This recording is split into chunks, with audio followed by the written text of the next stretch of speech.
वासराले चटती जवा काय तवा मले तिच्या मध्ये दिसती माझी माय हो दिसती माझी माय दिला आईने तुला उपकार हा मोठा केला ठेसला के तुझ्या पायाला आसू तिच्या डोळ्याला इहलोकीचा हा देव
इहलोकीचा हा देव देव सीता सिपाही देव सीता धन्य मी जन्मालो दास विठोबाचे झालो आयुष्याच्या साधने सच्चिदानंद पदवी घेणे धन्य मी जन्मालो दास विठोबाचे झालो तुका म्हणे पावटणी करू स्वर्गाची निशाणी धन्य मी जन्मालो दास विठोबाचे झालो महायोग पीठे तटे भीमरथ्यामरं पुंडरीकाय धातुं मुनीन्द्रैः समागत्य तिष्ठन्तमानन्दकन्दं परब्रह्मलिंगं भजे पांडुरंगं पांडुरंगा करू प्रथम नमन दुसरे चरण संताचिया त्यांच्या कृपादाने कथेचा विस्तार बाबाचे सद्गुरु दास तुका अलंकापुरी रम्य सिंहासनस्थं पदां भोज तेजस्फुरित प्रदेशं विधीन्द्रादि देवे सदा स्तूयमानं समाधिस्थमूर्तिं भजे ज्ञानदेवं नमो ज्ञानेश्वरा निवृत्ति उदारा सोपान देवा मुक्ताबाई नमो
ज्ञानञ्च विदाय भक्तिं विलोकितो येन समाधि राजा वैराग्यवन्तं सुविचारयुक्तं नमामि जोगं शिरसा गुरुन्तं सरस्वती माते द्यावी मज स्मृती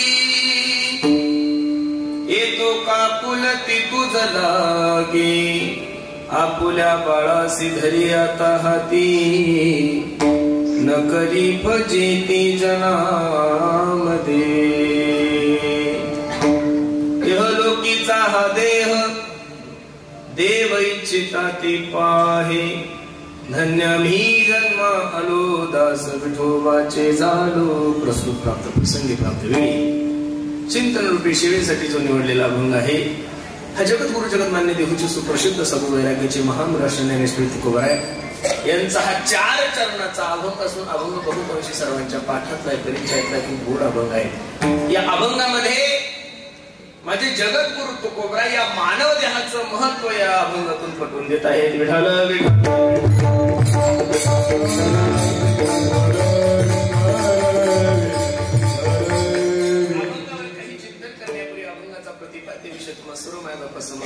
थोडासा परिहार द्यायचा असा भव्य दिव्य स्वरूपाचा हा एक दिवशी कीर्तन महोत्सव थोडा सोड चालू करा थोडा भव्य दिव्य स्वरूपाचा हा एक दिवशी कीर्तन महोत्सव काय कारणानं आहे काय निमित्तानं आहे तुम्हा सर्व मंडळीला ज्ञात जरी असलं तरी सांगण्यासाठी तुम्हाला खूप दुरून बोलवलं वैकुंठवासी कैलास म्हणजे सौभाग्य होती जिजाबाई यशवंतराव उकाडे या आई साहेबाच्या प्रथम पुण्यस्मरणानिमित्त त्यांच्या प्रथम वर्ष श्राद्धानिमित्त या उकाडे कुटुंबियांनी खूप गोड नियोजन केलंय आणि त्या निमित्तानं तुमच्या जीवनात तुमच्या दर्शनाचा योग माझ्या जीवनामध्ये प्राप्त झालाय। मॅडम अगदी सुंदर नियोजन आहे। अगदी थोड्या वेळामध्ये या अभंगाची भूमिका मला तुम्हा सर्व मंडळी समोर ठेवायची लक्ष देऊन ऐका। काही जीवनात काही गोष्टी घडूच नाही माणूस काही गोष्टी जीवनामध्ये घडूच नाही त्यामध्ये प्रामुख्याने 3 गोष्टी जीवनामध्ये कधीच घडल्या नाही पाहिजे। एक लहानपणी कोणत्याच मुलाची आई मरण पावू नये एक लहानपणी कोणत्याच मुलाची आई मरण पावू नये एक तरुणपणात कोणत्याच मायमाऊलीचा पती मरण पावू नये 2 आणि म्हातारपणात कोणत्याच म्हाताऱ्याचा मुलगा मरण पावू नये 3 विठाला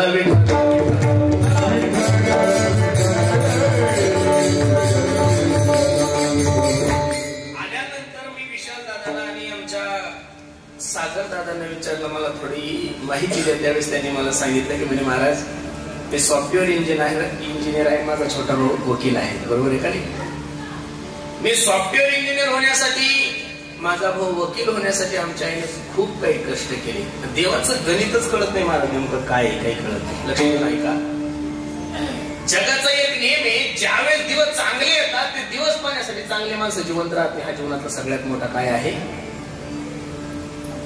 एवढे कष्टातून आज आम्ही एवढं डेव्हलप झालोय पहिल्याही वेळेस ऑपरेशन केलं दुसऱ्या वेळेस ऑपरेशन केलं पण ते सक्सेस न झाल्यामुळं आईला ही नरदेहाची यात्रा संपून जावं लागली त्यांनी मला सांगितलं हे बघा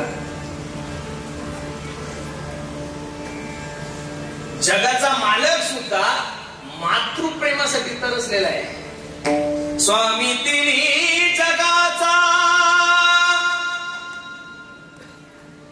आई आई विना भिकारी कष्ट करून मेहनत करून लोकांची रोज मजुरी करून आज एवढ्या चांगल्या पदावर आपल्या दोन्ही लेकरांचं शिक्षण झाले आणि आता तिच्या जीवनामध्ये आनंद दिवस आले खायचे दिवस आले आरामाचे दिवस आले आणि त्यांनी या मृत्यू लोकातली यात्रा संपवली। मला एकच सांगायचं तुम्हाला चांगले माणसं जगत नाही वाईट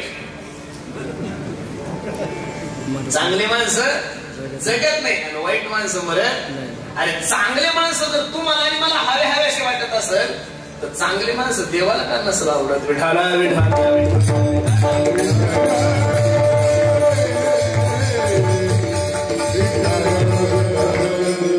त्यांच्या प्रथम पुण्यस्मरणानिमित्त त्यांच्या प्रथम वर्ष श्राद्धानिमित्त आपण सर्व मंडळी इथे उपस्थित आहोत।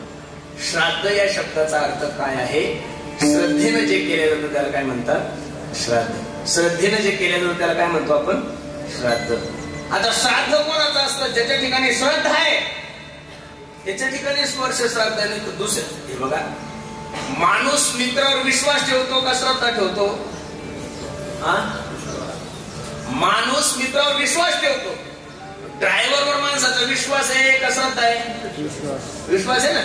त्याला माहिती आता हा रात्रभर गाडी चालवणार आहे, विश्वासाने माणूस झोपून राहतो. समाधानदार. बायकोवर माणसाचा विश्वास आहे का श्रद्धा आहे? दोन्ही बी नाही. बायकोवर श्रद्धा कशी राहील? आणि बायकोवर जर श्रद्धा असते तर बाळकती झाली नसते. बरोबर आहे. बायकोवर माणसाचा विश्वास आहे आणि पत्नीचा नवऱ्यावर काय हो? संसार हे कुटुंब, संसार हे नातच विश्वासाच्या दोरीनं बांधलेलं आहे माणूस. बरोबर आहे का नाही? जर संसारात विश्वास नसला, कितीतरी सोन्याचा घास असला तरी मनुष्य संसार आनंदात करू शकत नाहीये. मित्रावर विश्वास आहे, श्रद्धा नाहीये. ड्रायव्हरवर विश्वास आहे, श्रद्धा नाहीये. मुलावर विश्वास आहे, श्रद्धा नाहीये.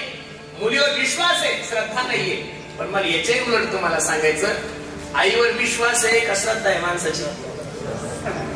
आईच्या ठिकाणी दोन गुण आहेत. आईच्या ठिकाणी विश्वासही आहे आणि आईच्या ठिकाणी श्रद्धा सुद्धा आहे. बरोबर आहे का नाही? आईला आपण देवता मानतो म्हणजे आईच्या ठिकाणी श्रद्धा सुद्धा आहे आणि आईच्या ठिकाणी विश्वास सुद्धा आहे. साधूच्या ठिकाणी माणसाचा विश्वास सुद्धा आहे आणि साधूच्या ठिकाणी माणसाची काय आहे? श्रद्धा सुद्धा आहे. मी बोलतोय सगळे तुकोबरायचं प्रमाण पहा.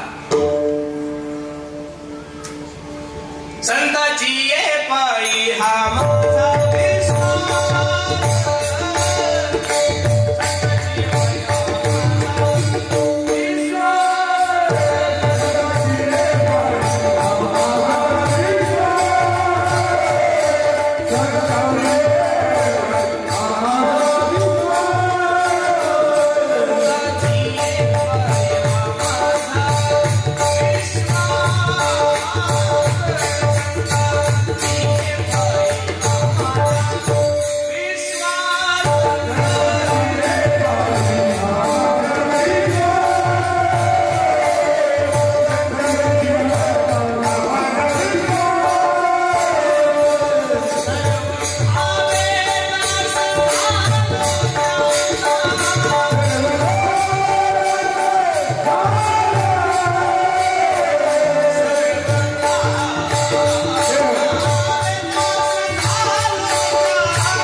विश्वास माणूस भावावर ठेवतो, भावावर माणसाची श्रद्धा अजिबात नसते. बरोबर आहे का नाही? विश्वासाचे काही पात्र जगामध्ये, श्रद्धेचे काही पात्र आहे, पण या विश्वामध्ये असेही काही पात्र आहे की तिथं माणसाचा विश्वासही असतो आणि तिथं माणसाची काय असते? श्रद्धाही असते. आणि त्या श्रद्धेचं स्थान म्हणजे आपले मायबाप आहे आणि ते गेल्यानंतर सर्व मंडळीने श्रद्धेनं जे केलं जातं त्याला काय म्हणतात? वर्ष श्राद्ध. काय म्हणतात त्याला? वर्ष श्राद्ध. महाराज त्याला आपण पुण्यतिथी म्हणतो, पण पुण्यतिथी साधू संतांची असते. कोणाची असती? तुमचं माझं श्राद्ध आहे, साधू संतांची काय आहे? पुण्यतिथी. आणि त्या श्राद्धानिमित्त तुम्हाला सर्व माहिती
हेची देही गडे देवाचे भजन आणि कहे ज्ञान नाही कुठे. तुम्हाला एक सांगू का महाराज, स्वर्गामध्ये गायक नाही असं नाहीये, स्वर्गामध्ये वादक नाही असं नाहीये, स्वर्गामध्ये कीर्तनकार नाही असं नाही, सगळे.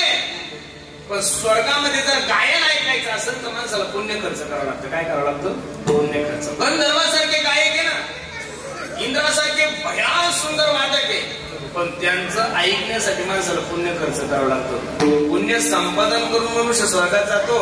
स्वर्ग म्हणजे एटीएम आहे. स्वर्ग म्हणजे काय? एटीएम कळतो तुम्हाला. आता फोन पे सुरू झालं तर आपण एटीएमचं महत्व कमी झालं. गुगल पे, फोन पे झालं, पण एटीएम असं होतं एनी टाइम मध्ये तुम्हाला ज्याही वेळेस अडचण येईल तुम्ही कोणत्याही ठिकाणी पैसे काढू शकता. त्याला काय म्हणतात? एटीएम. एका माणसाकडे 150 एटीएम होती. किती एटीएम होती? 150. शबनमच होती त्याच्याकडे डायरेक्ट एटीएमचे. आणि एटीएम बॉक्स समोर गेला शबनम मधलं एटीएम काढले, एटीएम टाकलं, कोड नंबर टाकला, पैसेच येईना. जो बिचारा शिपाई होता त्याला, अरे कळतं तुला? अरे नाशिक जिल्ह्यातला 1 नंबरचा शाहूकार आहे मी, 150 एटीएम आहे माझ्याकडे. चुकला असं साहेब, काहीतरी द्या ना माझ्याकडे एटीएम. त्या सेवकाने त्याच्या प्रश्नाने एटीएम घेतलं आणि ते एटीएम बॉक्स मध्ये टाकलं. साहेब कोड नंबर टाका तुमचा. कोड नंबर टाकल्यानंतर याचं बँक बॅलन्स तपासलं. काय तपासलं? Bank balance. आता त्याच्या बॅलन्सवर 12 भोपळे होते, ते बी गोल. किती? आता बॅलन्स जर अकाउंटवर नसेल तर एटीएम तुम्ही 1000 जरी घेऊन फिरले, पिकअप जरी घेऊन फिरले तरी काय फायदा आहे? तसं स्वर्गात काही ऐकायचं असेल तर पहिलं तुम्हाला पुण्य संपादन करावं लागतं. आणि स्वर्गातील पुण्य संपल्यानंतर भगवान श्रीकृष्ण अर्जुनाला गीतेच्या 9व्या अध्यायामध्ये सांगतात, अर्जुन आई ते त्वं भुक्त्वा स्वर्गलोकमिशालं क्षणे पुण्यमृतलोकमिशन्ति एवं तै धर्मगुरु प्रपन्ना गतागतं कामकामा लभन्ति. या श्लोकावर भाष्य करत असताना ज्ञानोबराय सांगतात, मग तया पुण्याची पावटी सरे सवेची इंद्रपणाची उटी उतरे हे मुलागती माघारे मृत्यू धोका तुका म्हणे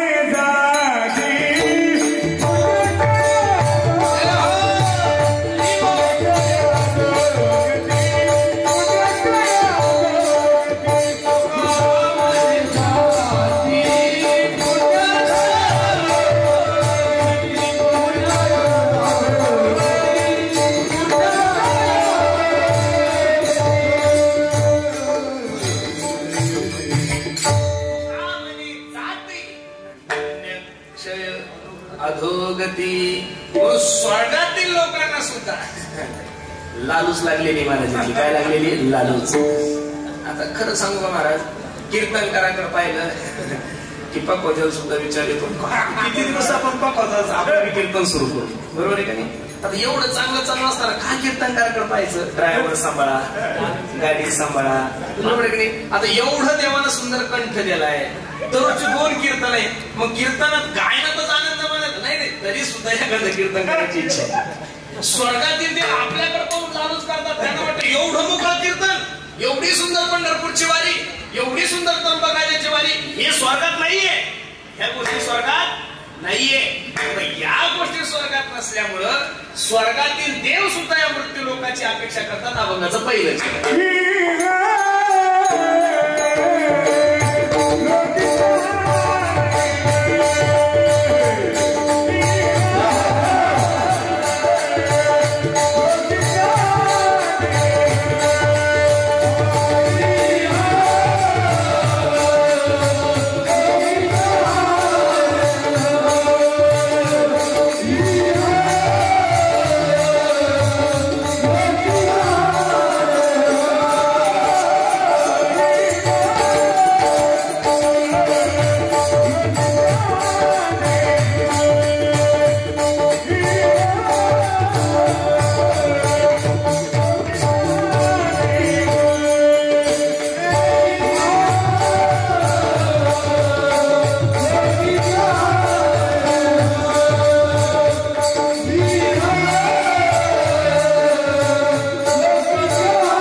सांगतात एवढा सुंदर नृत्य तुमच्याने माझ्या जीवनात प्राप्त झालाय.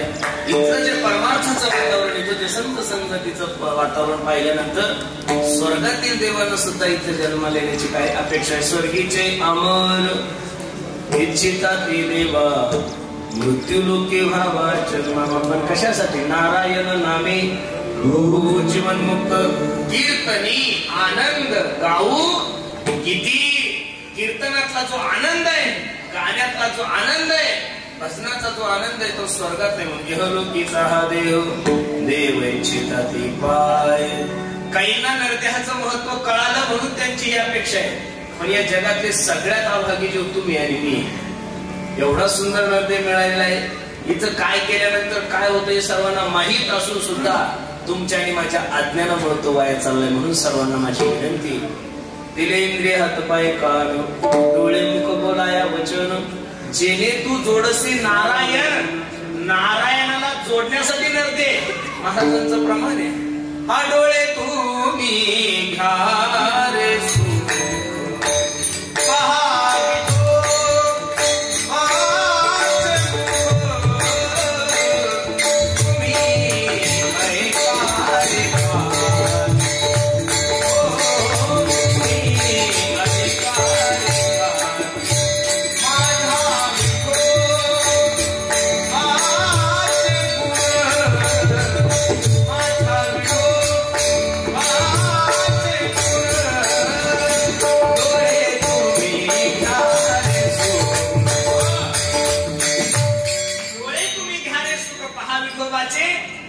तुम्ही ऐका रे कान माझ्या विठोबाचे. ह्या वारीने काय करा? बोलावा विठ्ठल पहावा विठ्ठल. मायबाप बसणाऱ्या सर्व मायबापाला माझी विनंती, एवढा 3.5 हाताचा नरदेह तुम्हाला जगाच्या मालकाने भजनासाठी दिलाय. यातल्या एका जरी इंद्रियानं तुम्हाला धोका दिला ना महाराज, खूप परिस्थिती खराब आहे. कधीतरी वेळ भेटल्यानंतर एखाद्या माणसाला जर पॅरालिसिसचा अटॅक आलेला असेल ना, त्या माणसाजवळ 2-2 मिनिटं बसा. ज्याचा हात काम करत नाही, ज्याला बोलता येत नाही, ज्याला चालता येत नाही, अशा माणसाकडे पहा. अरे याचा एक हात काम करत नाही, याचं 2 काम करत नाही, याचा पाय काम करत नाही. देवाने एवढा चांगला नरदेह मी निश्चित देवासाठी खर्च करेन. ज्याला डोळा नाही अशा माणसाकडे जाऊन विचारा डोळ्याची किंमत काय आहे. ज्याची एखादी किडनी फेल झालेली, एखाद्या किडनी फेल झालेल्या माणसाला जाऊन विचारा या किडनीची काय किंमत आहे. एखाद्याचा अपघातामध्ये पाय गेलेला असं, त्या पाय नसणाऱ्या माणसाला जाऊन विचारा या पायाची काय किंमत आहे. आणि माझी तरी अशी विनंती आहे, माणसाचे सर्व इंद्रिय निकामी झाली तरी चालते, पण माणसाची कानपूर लाईन बंद होता कामा नाही. सर्वात सुंदर इंद्रिय कानपूर लाईन महाराज. आणि एकदा का माणसाची या लाईनीमध्ये जर राजीनामा दिला ना, आपण म्हणतो चला जेवायला, ते म्हणतात आताच कीर्तन संपलं. माझ्या गुरुजी नेहमी विनोदाने उदाहरण सांगत असतात. एक धनगर समाजाचा माणूस होता. त्याचा मनुष्य होता. उन्हाळ्याचे दिवस होते. 200-400 मेंढ्या होत्या. मेंढ्या काढण्यासाठी शेतात गेला. कानपूर लाईन बंद झाल्यावर कसं होतं याच्यासाठी उदाहरण. दुपारची वेळ, भूक लागली, काय करा म्हणून 2-3 मेंढ्याचं दूध काढलं. शेतातच आता भगुन बिगुन सगळं सोबतच असतं. दूध गरम केलं, गुळ टाकलं, मस्त दूध पिलं. नाही का आंब्याच्या झाडाखाली झोपला. असली गार झोप लागली की संध्याकाळचे 8 वाजले तरी याला जाग येत नाहीये. उठून पाहिलं तर रात्र झाली. रडायला लागला. सगळ्या मेंढ्या निघून गेल्या, दिसत नाही. काय करावं, कसं करावं. याने विचार केला, रात्री जर मेंढ्याच्या शोधात निघाला तर मेंढ्या सापडणार नाही. सकाळी 4लाच उठला, स्नान केलं, विचार लागला, ओ दादा, अहो तुम्ही माझ्या मेंढ्या बघितल्या का? कोणीच उत्तर देत नव्हतं. एक मनुष्य सकाळी सकाळी गाडी राखत होता. त्या माणसाने विचारलं, हो दादा, 400 मेंढ्या हो माझ्या. त्या मेंढ्यावरच माझ्या मुलांचं मुलीचं लग्न आहे, संसार आहे, सगळं त्याच्यावरच. तुम्ही माझ्या मेंढ्या बघितल्या का? आता ते काहीच बोललं नाही. त्यानं दक्षिण दिशेला हात फिरवला. याला वाटलं इकडे गेल्या, पण मेंढ्या गेल्यानंतर मेंढ्या सापडल्या. मला धनगराची जात खूप इमानदार असते. त्या सर्व 400 मेंढ्यामध्ये गबूच्या गबू मेंढी होती. ती कमीत कमी 40,000ची असं एवढी मोठी गबू मेंढी. आणि गबूच्या गबू एकदम पांढरे शुभ्र. त्याने सांगितलं, बघा मी ही मेंढी तुम्हाला काय देतो? बक्षीस देतो. काय देतो? बक्षीस देतो. आता ज्या माणसाला बोलत होते बिचारा 60% बैल होते. किती टक्के बैल होतं? 60%. तो म्हणजे सकाळी 6 वाजेपासून मी काम करतोय. हो, साधी न्याहरी सुद्धा केली नाही, नाश्ता केला नाही. मी काही तुमची मेंढी मोडली? हा म्हणायचा भेट देतो, तो म्हणायचा मोडली नाही. हा म्हणायचा भेट देतो. दोघांचा वाद चालू झाला. 1970 घोड्यावरून चालला होता. धनगराने आवाज दिला, ओ दादा इकडे या. माझ्या 400 मेंढ्या सापडून दिल्याबद्दल माझ्या सगळ्या मेंढ्यातली एक सुंदर मेंढी यांना मी बक्षीस देतो. ते म्हणलं मी यांची मेंढी मोडलीच नाही. ज्या घोड्यावाल्याला बोलवलं होतं ते 85% बैल होतं. ते म्हणलं हा घोडा माझ्या मालकीचा मी तुमच्या दोघांच्या बापाला देणार. आता किती मोठा ताण आहे, कसं सुद्धा जायचं नाही. हे म्हणायचं मेंढ्या सापडून दिल्या, तो म्हणायचं धनगर हुशार होता म्हणजे चला गावाच्या पाटलाकडे. आताचे तंटामुक्ती अध्यक्ष आहे ना, पहिले गावाचे पाटील राहायचे महाराज. म्हातारा पोरीनं आत्महत्या जरी केली तर पोलीसची गाडी येत नव्हती गावामध्ये, एवढं वजन राहायचं म्हाताऱ्याचं. आता आत्महत्या करायच्या अगोदरच पोलिसाला माहित होती. एवढी बिल्डिंग असते पोलीस पाटलाची त्यांची. लक्ष देऊन ऐका तुम्ही. पोलीस पाटील हा भांडण मिटवण्यासाठी असतो, भांडण लावण्यासाठी नसतो. पूर्वीचे जुने लोक असे असायचे, किती जरी मोठं प्रकरण झालं तर गावाच्या बाहेर प्रकरण जाऊ देतच नव्हते. नुसते बसले माटी घालून की प्रकरण शांत होतं. एवढी त्यांच्या वाणीमध्ये ताकद होतं, एवढा त्यांचा प्रभाव होता. आता हा गावचा पाटील होता, त्याला 2 बायका होत्या. दोघीचे काहीतरी भांडण झाल्यामुळे याने दोघीला मारून कुठून घराच्या बाहेर काढून गेलो होतो. पाटील दारातच नसलो होतो. पाटील सगळं नाव म्हणायचं, पाटील बायका घरात घ्या, बायका घरात घ्या, बायका घरात घ्या. पाटील म्हणजे काही झालं तरी चालतं, बायका घरात घेणार आहे. तितक्या ते 3 जण तिथे गेले. पाटील न्याय निवाडा करण्यासाठी आलो. काय सांगा, माझ्या 400 मेंढ्या यांनी सापडून दिल्याबद्दल यांना 40-45 हजाराची मेंढी बक्षीस देतो. तो माणूस मला दुसरा हो, गरीब माणूस येऊ साधी शिबी देत नाही मी कोणाला. मी यांची मेंढी मोडली. तिसरं म्हणतं पाटील तुम्हाला तो माहिती आम्ही खानदानी लोक आहे, घोडे आमच्याकडे पहिल्यापासून आमच्या वाढवाडलाच्या तिथं घोडे ठेवायचं. ठीक आहे, हा घोडा माझ्या मालकीचा, मी येतो काय देणार नाही. ज्या पाटला वेगाला सांगत होते तो पाटील डायरेक्ट 145% बायका. तो म्हणला अख्खा निफाड तालुका जरी तुम्ही माझ्या घरी आणला तरी मी माझ्या बायका घरात घेणार. नुसतं एक लाईन बंद झाली महाराज. कोणती एक लाईन? नुसती कानपूर लाईन बंद झाली तर माणसाची एवढी फजिती आहे. ज्या माणसांच्या काही इंद्रियाला प्रॉब्लेम झाले असे, मग एवढे सुंदर इंद्रिय देवाने दिले ना महाराज. दिले दिले इंद्रिय हात पाय कान, जेणे तू जोडसी नारायण नासे जीव पण भवरोग. आणि इथं येऊन जर देवाचं चिंतन नाही केलं तर महाराज सांगतात तो या झाला पाटा.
पुनरपि मरणम पुनरपि जननम पुनरपि जनने जठरेशेन. किती वेळा जन्म यावे नित्य व्हावे भजित.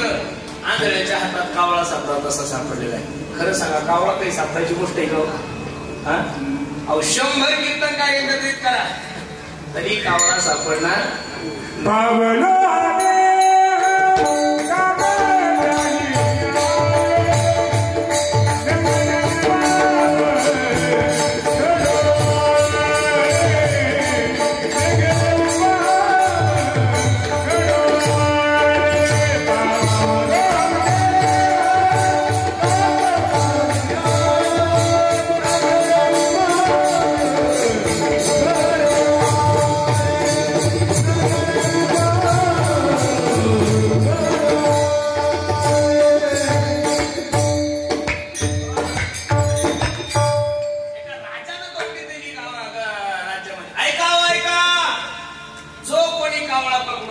त्याला 5,000 मोहरा सोन्याचे. किती? 5,000. आता कावळा पकड आता दशवेळ दिला आपण जातो महाराज गर्दीच्या ठिकाणी कावळा कधी येत हा डोम कावळे येतात कावळे येत कावळ्यामध्ये डोम कावळ्यामध्ये फरक आहे बरोबर आहे का ते कावळे कुठं बी आहे गावात कावळे महाराज ग्रामपंचायत मध्ये कावळे विधानसभेत कावळे लोकसभेत कावळे सगळीकडे कावळे महाराज आता हे धनगर आपला आंधळा माणूस गंगेच्या किनारी काय करायला लागला स्नान करायला लागला आणि काय नाही भगवंत सूर्याला आचमन करायला लागला आणि काय त्याचं नशीब उदायला लागला असं महाराज हात वर केले कावळा त्याच्या हातात आला आता खरं सांगा चांगल्या डोळ्यावाल्याला सुद्धा कावळा हाती लागत नाही आंधळ्याच्या हातात कावळा हाती लागल्यावर त्याला काय आनंद झाला असं महाराज नाही त्या आनंदाशी जोडा नाचायलाच लागला तो त्याला कळलं गड्या आता 5,000 मोर याची एक तिथं झाली आपली पण आता कावळे तेवढं समाधान मानावं का नाही हो पण ते हुशार होतो म्हणे जर असे जर 4-5 कावळे भेटले ना काय म्हणलं त्या असे जर 4-5 कावळे भेटले ना तर साला 1-2 हजार मोर आपला ताणच नाही आपलं आयुष्य मस्त आनंदात जाईल मग ह्या आंधळ्यानं काय केलं तो कावळा बगलात घातला कुठं घातला बगलात घातला कुठं घातला बगलात आणि परत कावळा पकडण्यासाठी हात वर केला काय केला हात वर केला आता हा गेला होता तो गेला आता याला चातुर्मास जरी केला तरी कावळा यानं आता 14 वर्ष जरी एका ठिकाणी गंगेच्या किनारी थांबलं तरी कावळा सापडल का जसं त्या आंधळ्याची परिस्थिती तशी आपण सुद्धा संसारिक आंधळेच आहोत आपण कोण आहोत संसारिक आंधळेच आहोत एवढा अनमोल किमतीचा नरते प्राप्त झालाय महाराज संधीचं सोनं करा जिंदगी जब तक रहेगी फुर्सत न होगी काम से कुछ समय ऐसा निकालो प्रेम करो भगवान से थोडा वेळ तरी देवासाठी दिला पाहिजे महाराज एवढा सुंदर श्रावण महिना चालू आहे मी या मताचा महाराज आहे श्रावणामध्ये उपवास करावा या मताचा महाराजच नाही करायला मी ठीक आहे एक श्रावण सोमवार ठीक आहे लोक शनिवारही करतात मंगळवारही करतात बुधवारही काही फायदा नाही उपवास करण्यापेक्षा श्रावण महिन्यात तुम्ही जेवढं जास्त नामस्मरण करसाल ते उपवासापेक्षा सुद्धा फलदायी ठरणार आहे एवढं सुद्धा श्रावणात होईल तेवढं दान धर्म करा श्रावणात होईल तेवढं अन्नदान करा होईल तेवढी तीर्थयात्रा करा होईल तेवढं भगवंताचं चिंतन करा ज्ञानेश्वरी पारायण करा गाथाचं पारायण करा घरी काहीतरी करा कारण की 12 महिन्यात सर्वात श्रेष्ठ महिना जर कोणता असेल तर कोणता आहे श्रावण आहे कोणता आहे श्रावण महिन्यात आता एक खाणाऱ्या पिणारे बघा ना श्रावण मध्ये जे 12 महिने कोंबड्या खातात ते श्रावण महिन्यात तो बाबा काय त्याचं वजन बेंबीपासून शेंडीपर्यंत बंद असतो तर सकाळी रामकृष्णाजी असं रपल्यासारखं चालतं श्रावण महिना होत तर श्रावण संपला की परत या डुकराची गटारी आमोशा गटारामध्ये डुक्कर असतं का माणूस असतो एवढी चांगली तिथी आमोशा त्या आमोशाला सुद्धा या पिणाऱ्या खाणाऱ्या लोकांनी नाव देऊन टाकलं गटारी आमोशा कोणती म्हणजे श्रावणाची सुरुवात होण्याच्या अगोदर सुद्धा आमोशाचे आणि श्रावण संपल्यावर सुद्धा सुरुवात सुद्धा पिऊन आणि खाऊनच करतात उद्यापासून श्रावण आज रात्रभर खाऊन घ्या म्हणजे 1 महिनाभर दातातलं निघत एवढं खातात काहीच फायदा नाही गाड वर्षात खाल्लं पापना पुण्य अजिबात नाही नवरात्रात पण तसंच पाहायला भेटतं जे वर्षभर दारू पितं ते नवरात्रात चप्पल घालत फायदा काय अरे तू भोंगळा बी फिरला फायदा काय चप्पलीचं काही घेऊन बसला बिना चप्पली तू असा उकडा बी फिरला तर देवी मातेची कृपा होणार नाही का तुझ्यावर नवरात्रात उपवास करण्यापेक्षा जगातल्या जेवढ्या मायमावल्या त्या दिवशी तुला आपल्या बहिणीप्रमाणे दिसल याच्यापेक्षा दुसरा उपवासच नाहीये जगात तू एवढा अनमोल किमतीचा नरदेह तुम्हाला मला प्राप्त झाला कळाला नाही तू काय सांगतात एवढं सुंदर या नरदेहाचं महत्व आहे आणि आम्ही या नरदेहामध्ये आलो जन्म घेतला पण इथं येऊन आम्ही काय झालो भगवंताचे दास झालो अभंगाचं दुसरं धन्य आम्ही जन्मालो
नव्हता झालाय, पण आम्ही इथे येऊन काय केलं, दास विठोबाचे झालं. खरं सांगू का महाराज, मानवी देहाला जन्माला आल्यानंतर माणसाने एक देवाचा दास व्हावा, एक साधूचा दास व्हावा. कालचीच आळंदीची एक क्लिप व्हायरल झाली बघा, ज्ञानोबराची शेजारती चालू आहे समाधीची, आणि ते समाधीची शेजारती चालू असताना पुत्र तिथं बसलेले. बरोबर आहे, बरोबर आहे का नाही? ज्ञानोबराच्या स्वाधीन पुत्र झालं ते सुद्धा लोकांच्या मोबाईलचं स्टेटस झालं. ही संत संगतीचा परिणाम आहे. बरोबर आहे काय? संत संगती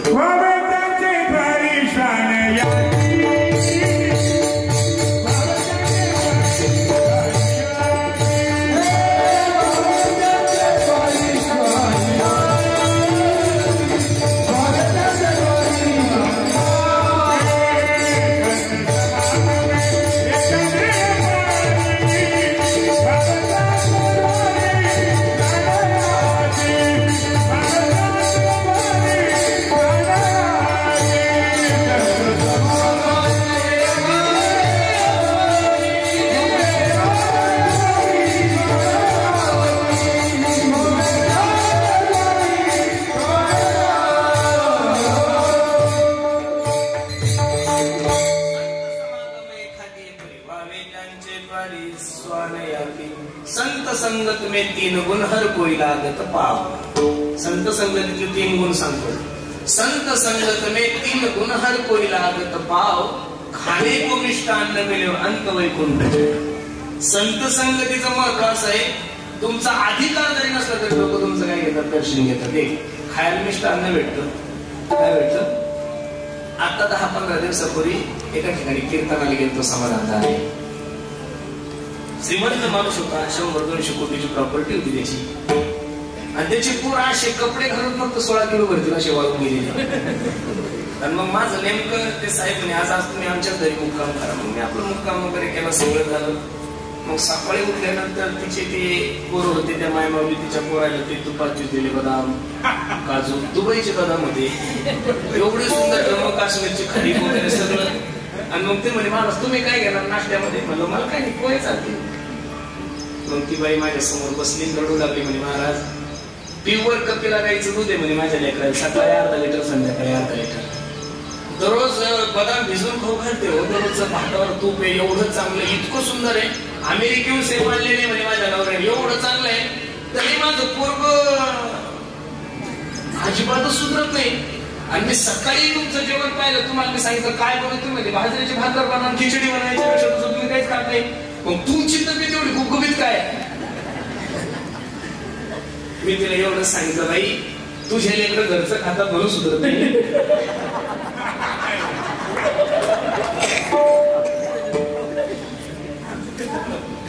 तुझे लेकरं दररोजचं घरचं खातात म्हणून सुधरत नाही. बाई आम्हाला 3 टाइम बाहेरचं, त्याच्यामुळे तब्येत खराब व्हायचं नाही. हिवाळा तशीच, उन्हाळा तशीच, पावसाळा तशीच, कीर्तन असो तशीच आणि कीर्तन नसो तशीच आहे महाराज. आपण हे दोन मेळ येतात. बरोबर आहे का? विठाला विठाला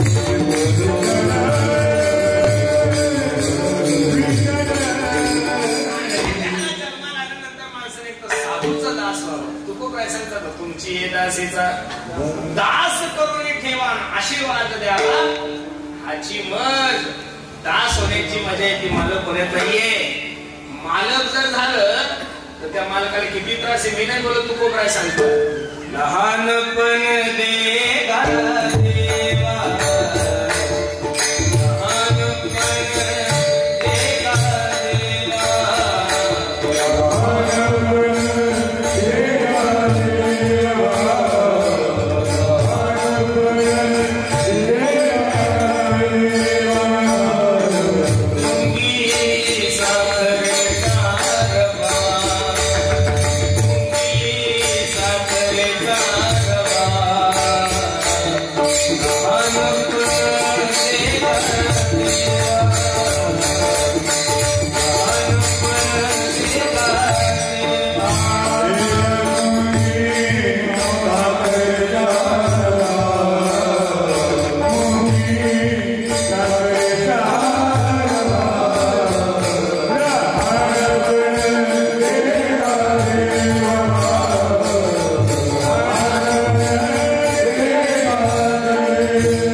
होण्याची मजा येते, पालक होण्यात नाहीये महाराज. मला याच्याही पुढे सांगायचं तुम्हाला, साखर खाण्यात मजा आहे का साखर होण्यात मजा आहे?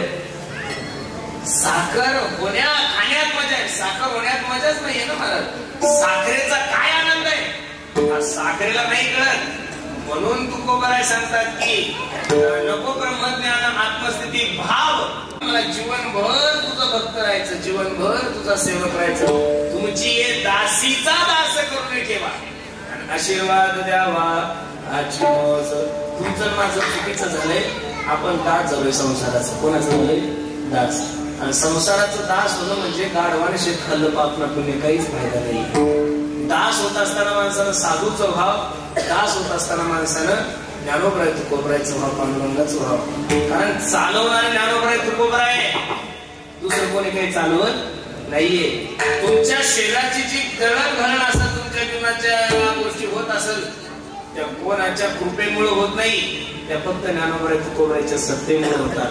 म्हणून माझी विनंती महाराज, जीवनातलं सर्व ओझं माणसानं ज्ञानोबराय तुकोबरायवर टाकलं पाहिजे. तुका म्हणे माझे तुम्हा संतावरी होईल कैवारी नारायण,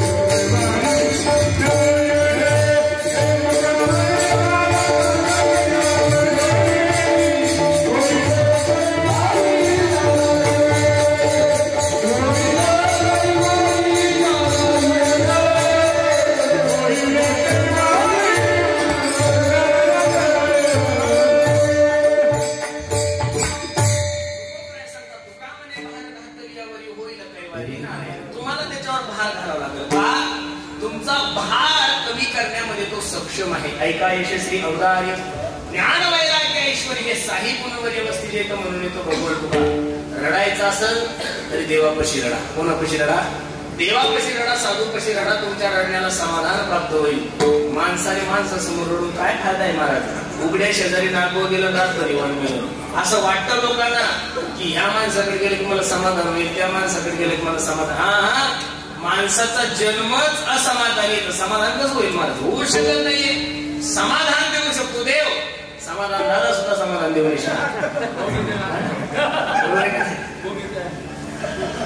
समाधान सुद्धा समाधान देऊ शकत नाही. एक तर साधू समाधान देऊ शकतात आणि देव समाधान देऊ शकतात, दोन.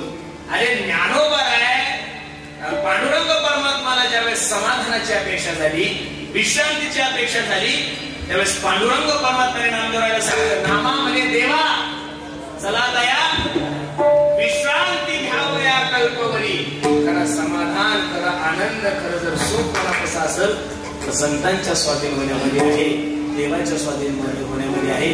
म्हणून सर्वांना माझी विनंती, निश्चित जीवन जगत असताना देवाच्या स्वाधीन व्हा. देवाच्या स्वाधीन व्हा म्हणजे आपली जबाबदारी देवावर टाका आणि फक्त एवढंच म्हणा, मेरा आपकी कृपा से सब काम हो रहा है, मेरा आपकी कृपा से सब काम हो रहा है, करते हो तुम कन्हैया मेरा नाम हो रहा है, मेरा आपकी कृपा से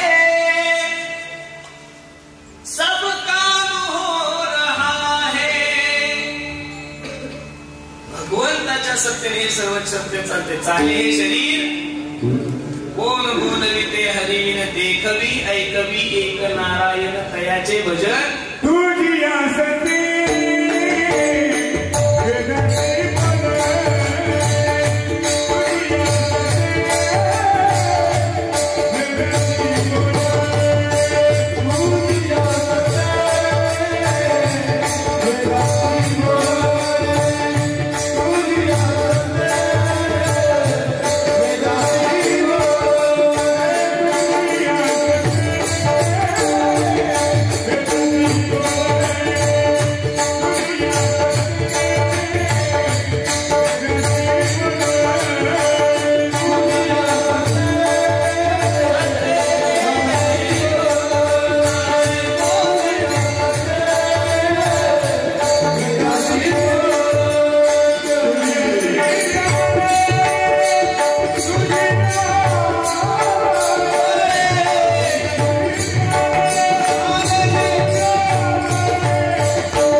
चालली तुझी आवळे.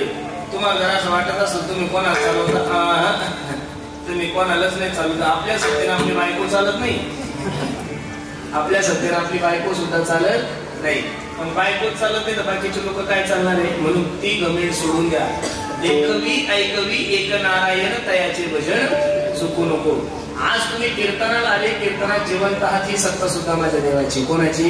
देवाची. काय महाराज अवघड झालं. एक क्षण सुद्धा माणसाचा विश्वास राहिलेला आणि त्यातल्या त्यात हृदय विकाराची बिमारी निघल्यापासून तर एवढं कठीण झालं.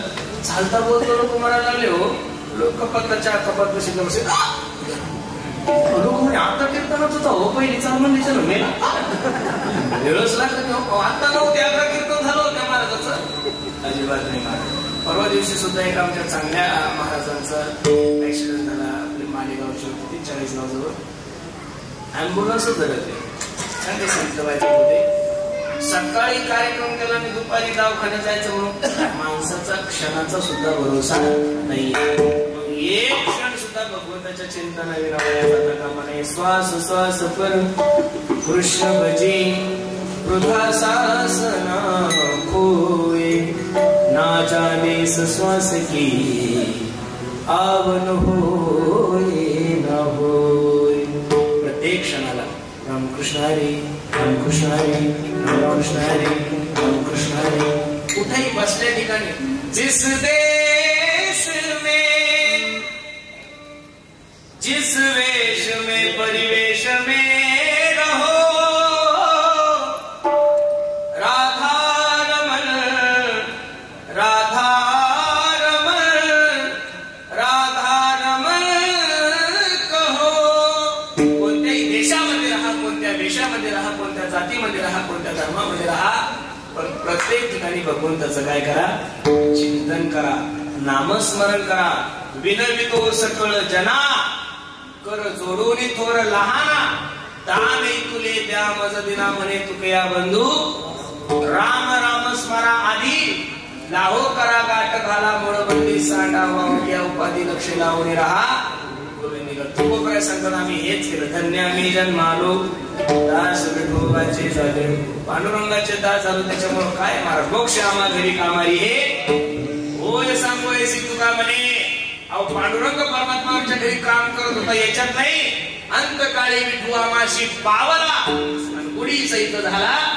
मुक्त तुका मनुष्य जगला किती याला महत्व नाही. साधू जाणीचे मरणी आणि शूर जाणीचे रणी. बायको समोर तलवार फिरवतो त्याला शूर म्हणायचं नाही. आणि साधू जाणीचे मरणी. अंतकाळी ज्याचे नाम आले मुखा मुखा बरे सुखा पार नाही. भगवंताचं म्हणता क्षणी भगवंताचं चिंतन जर मुखामध्ये यावं लागत असेल असं वाटत असेल तर आतापासून तुम्ही काय करा? तयारी करा. कारण जे डोक्यात राहील तेच मुखात येईल तेच अंतकरणात. जन्म घेणे लागे वासनेच्या संगे. ज्या भारतामुळे या देशाचं नाव भारत पडलं त्याला सुद्धा हरणीच्या गर्भात जावं लागलं. जर भरत राजा हरणी गर्भा गेला घाला तो घातला वासनेने. एवढा सुंदर नृत्य जीवनामध्ये प्राप्त झालाय ना. बाकीच्या जीवनामध्ये पदव्या मिळणारच आहे तुम्हाला. संगीत अलंकार, मृदंग महर्षी, आवाजाचे जादूगार, ताल सम्राट, आयोजक, संयोजक हे भेटणार. त्यात काही नवीन नाही. ही तुमच्या आणि माझ्या पदव्या आहे. ही काही कुठं विद्यापीठातली पदवी नाहीये महाराज.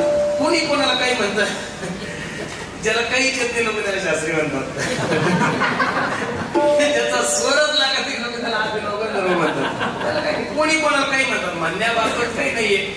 ज्याच्या खिशात रुपये लोक म्हणतात सावकार म्हणतात ना. कोणी ज्याला ग्रामपंचायत मध्ये एक मतदान पडत लोक त्याला म्हणतात आमच्या गावचा आमदार याला. खरं सांगा ग्रामपंचायत निवड म्हणजे लोकांनी दिलेल्या पदव्या वेगळ्या. जीवनामध्ये जर पदवी प्राप्त करून घ्यायची असेल तर महाराज सांगतात सच्चिदानंद पदवी आयुष्याच्या साधने. सच्चिदानंद पदवी. ध्रुव बाळाच्या जीवनातला प्रसंग किती गोड आहे महाराज. ध्रुव बाळाला ज्यावेळेस सुरुची मातेने उत्तानपाद राजाच्या मांडीवर उचललं आणि खाली ढोकललं त्यावेळेस सुरुची माता रडायला लागली. आई काय पाप केलेलं आहे मी की मला माझ्या वडिलाच्या मांडीवर उतरावं लागलं. त्यावेळेस सुनीती माता सांगते बाळा काय त्या नाशिवंत मांडीवर जाऊन बसतो. अशा मांडीवर जाऊन बस की तिथून तुला कोणी उठवणार. 5 वर्षाचं लेकरू जंगलात गेला आणि भगवंताची कृपा संपादन करून घेतली आणि ध्रुव बाळाला आढळ पद प्राप्त झालं. कोणतं पद प्राप्त झालं? आढळ पद. महाराज सांगतात आयुष्याच्या साधने सच्चिदानंद पदवी गेली ह्याची धन्य मी जन्मालो दास विठोबाचे झालो विठोबा.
पावटणी या शब्दाचा अर्थ आहे पाऊलवाट. पावटणी या शब्दाचा अर्थ काय? पाऊलवाट. करू स्वर्गाची निशाणी. स्वर्गाला सुद्धा पाऊलवाट करण्याची ताकद जर कोणामध्ये असेल त्या साधू संतांमध्ये आहे. त्या साधू संतांचं जर जीवनामध्ये आपण दात झालो तर निश्चित तुमच्या आणि माझ्या जीवनामध्ये भगवंताची कृपा जीवनामध्ये प्राप्त झाल्याशिवाय राहणार नाही. महाराज ज्या मातेच्या प्रथम पुण्यस्मरणानिमित्त हा भव्य देवी स्वरूपाचा कार्यक्रम आहे. अशा वैकुंठवासी कैलासवासी आमच्या जिजाबाई यशवंतराव उखाडे त्या आईच्या प्रथम पुण्यस्मरणानिमित्त आईच्या वर्षीय श्राद्धानिमित्त हा भव्य दिव्य स्वरूपाचा कार्यक्रम आहे. मी नेहमी कीर्तनातून सांगतो मायबाप ज्या दिवशी तुमच्या जीवनात ते माय जाईल, ज्या दिवशी तुमच्या जीवनातला बाप जाईल त्या दिवशी निश्चित मनुष्य पोरका होतो. महाराज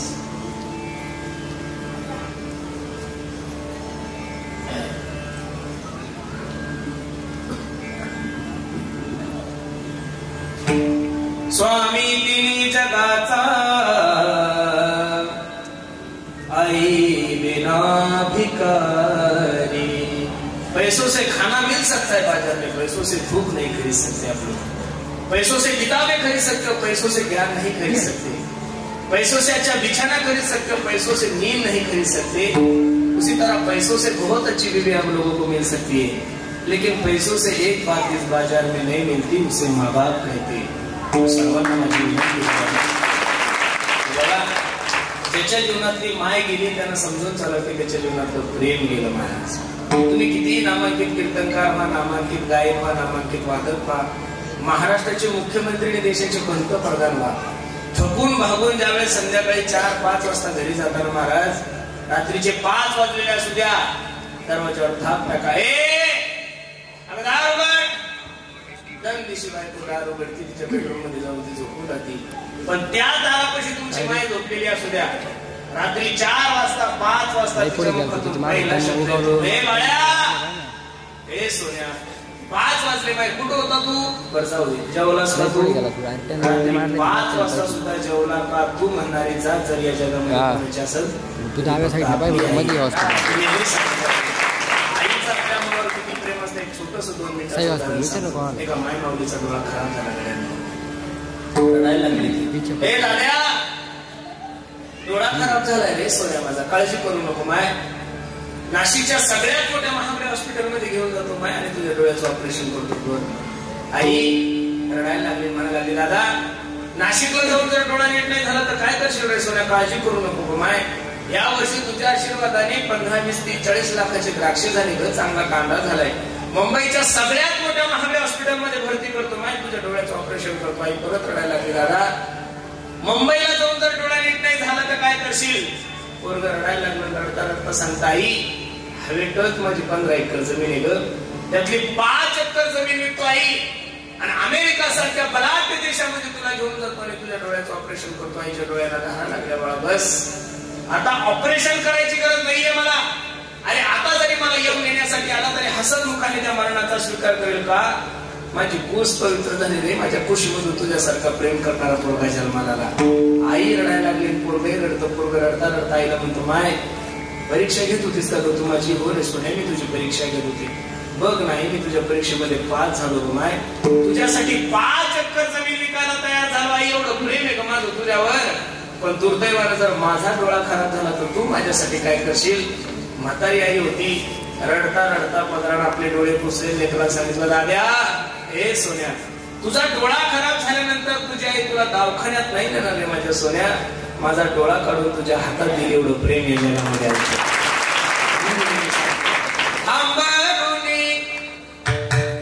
वासराले चाटती जवा काय तवा मले तिच्यामध्ये दिसती माझी माय हो, दिसती माझी माय. आया बाया सांग तू होत्या होतो जवाता दुष्काळामध्ये मायच्या मनात होता पारा. पिठामध्ये पाणी टाकून मला पाजत जाय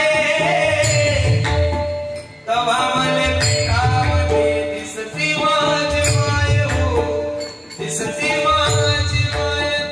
अनेक कविता आणि आपल्या आईच्या संबंधाने हजारो कविता केलेल्या आहेत. जन्म दिला आईने तुला उपकार हा मोठा केला, ठेस लागे तुझ्या पायाला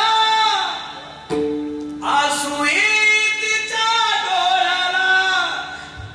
जन्म दिला आईने तुला उपकार हा मोठा केला. म्हणून बसणाऱ्या सर्व मंडळीला माझे हात जोडून विनंती बाबांनो, जीवनातलं सगळ्यात मोठं धन जर काय असेल तर तुमचे मायबाप आहे. मातरम पितरम चे व प्रत्यक्ष साक्षात दैवता. हा सकळ तीर्थाचे दुरेजे का माता पितरिता असे देशी गीर शरीरे लोन कीचे. अख्ख्या महाराष्ट्राचं नव्हे अख्ख्या विश्वाचा आराध्य दैवत माझा पांडुरंग परमात्मा एवढे दिवस झाला तर तेवढं हात ठेवून बाई काहीच केलं नाही. कुंडलिकानं फक्त आपल्या मायबापाची काय केली? सेवा केली. आज जर थोडं पाहायला गेलो तर वातावरण खराब झालंय महाराज. दररोज नवीन एका वृद्धास आमचा जन्म होतो. काय होतोय? मुंबई सारख्या पुण्याच्या ठिकाणासारखे गेले तर मोठ्या मोठ्या उद्योगपत्यांच्या दारातल्या कुत्र्याचं मेंटेनन्स 1 लाख रुपये. काय? मोठ्या मोठ्या उद्योगपत्यांच्या दारातल्या कुत्र्याचं मेंटेनन्स 1 लाख रुपये. पण त्यांचं नशीब खराब असं आहे की त्या कुत्र्यांची मायबाप वृद्धाश्रममध्ये. म्हणून सर्वांना माझी विनंती गड्या, प्रत्येकानं आपल्या आई वडिलांची सेवा करण्याची मी सांगतो. आई माझी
मातेची सेवा करा. ज्या मातेच्या प्रथम पुण्यस्मरणानिमित्त आपण सर्व मंडळी उपस्थित आहोत.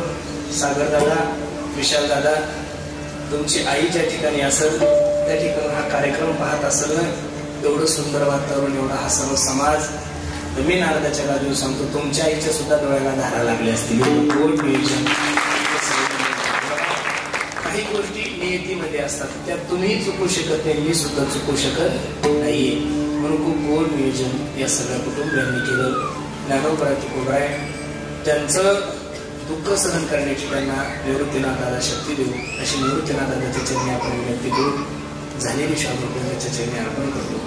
कार्यक्रमासाठी उपस्थित सर्वच गुणीजन महाराज मंडळी, त्यामध्ये प्रामुख्यानं उपस्थित असणारे ज्यांनी गोड असा पखवाज बनवला, आपल्या नाशिक जिल्ह्याचं वैभव आमचे भूषण दादा नाही त्याचबरोबर आमचे माऊली महाराज आहेत.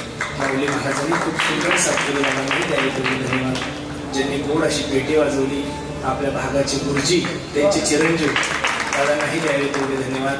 ज्यांनी गोड असं गायन केलं, त्या नाशिक जिल्ह्याचं वैभव, वारकरी व्यक्तिमत्व आमचे रोहिदास महाराज मतीमती, त्यांचेच परम शिष्य, त्यांच्यासारखं धोतर, त्यांच्यासारखं शर्ट, त्यांच्यासारखी तब्येत, सगळं त्यांच्यासारखं. गाणं सुद्धा जर पंचपती त्यांनी सुरू केली, जर तिकडून पाहिलं कोणी म्हणणारच नाही की दुसरं कोणी रोहिदास तेच गातात असं लोकांना वाटलं.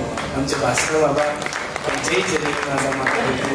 आणि आमच्या सर्वांचे लाडके आमचे समाधान दादा, दादांनाही द्यावे.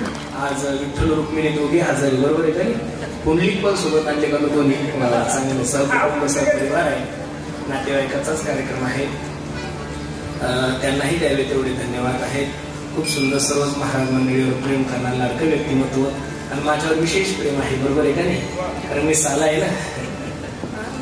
माणसानं माणसाच्या गुणदोषाचाही स्वीकार केला पाहिजे, बरोबर आहे का नाही? पाटील माणूस आहे, चुकलं की मला चुकच मला वाटतं, खरं असलं की खरं. आणि जो माणूस प्रेम करतो तो माणूस शिव्या देतोच का नाही, बरोबर आहे का नाही? बायको तरच म्हणते नवऱ्याला, का? कारण तिचं तिच्यावर प्रेम असतं. काय असतं? प्रेम असतं. तसं मी भांडण करतो, बाकीचे तोंड चोपडेपणा करत असतं, त्यांचं प्रेमच आहे का नाही ही शाश्वती नाहीये. पण मी प्रेम करतो त्याच्यामुळे घोडा लावायला सुद्धा कमी करत नाही, लावलंच पाहिजे. मला मित्राने मित्राला सांगितलंच पाहिजे माझ्यावर खूप प्रेम करतात. आणि चला सर्वच मंडळी ज्यांनी गोड अशी माईक सिस्टीम लावली त्या दादासाठी सुद्धा सर्वांनी एकदा प्रेम. सर्वच मंडळी, आमचा विनायक आहे, सर्वच मंडळी माझ्या समवेत आलेले माझे परम मित्र, आमचे मर्दंगाचार्य, आमचे नागेश दादा आहेत. सर्वच मंडळी, सर्वांच्या चरणी मी माझा माता ठेवतो. झालेली शिवा भगवंताच्या चरणी, झालेली शिवा भगवंताच्या चरणी अर्पण करायची. त्याआधी हे सगळं नियोजन ज्यांनी केलंय त्याला कुंभमेळ्याचा आखाड्याचा अध्यक्ष म्हणतात. काय म्हणतात? कुंभमेळा आता आहेच ना या वर्षी, बरोबर आहे का नाही? आखाड्याचा प्रमुख त्याला काय म्हणतात? तुमच्या तिथं कुंभमेळा असतो ना, मग काय म्हणतात? कुंभमेळ्याचा जो मेन असतो त्याला आखाडा प्रमुख. काय? आखाडा प्रमुख. हे सर्वच गायक महाराज मंडळी, सर्वांवर बंधुवत प्रेम करणारे लाडकं व्यक्तिमत्व, ज्यांनी ह्या कार्यक्रमाचं सर्व नियोजन केलं, संयोजन केलं, शासनाने आमचे किरण मामा हमरे मामाच्याही चरणी मी माझा माता ठेवतो. सर्वच क्षेत्रातून मंडळी आलेले, नातेवाईक मंडळी, सर्व संप्रदायातली मंडळी, सर्वांच्या चरणी मी माझा माता ठेवतो. आणि झालेली शाहू भगवंताच्या चरणी अर्पण करतो. जाता जाता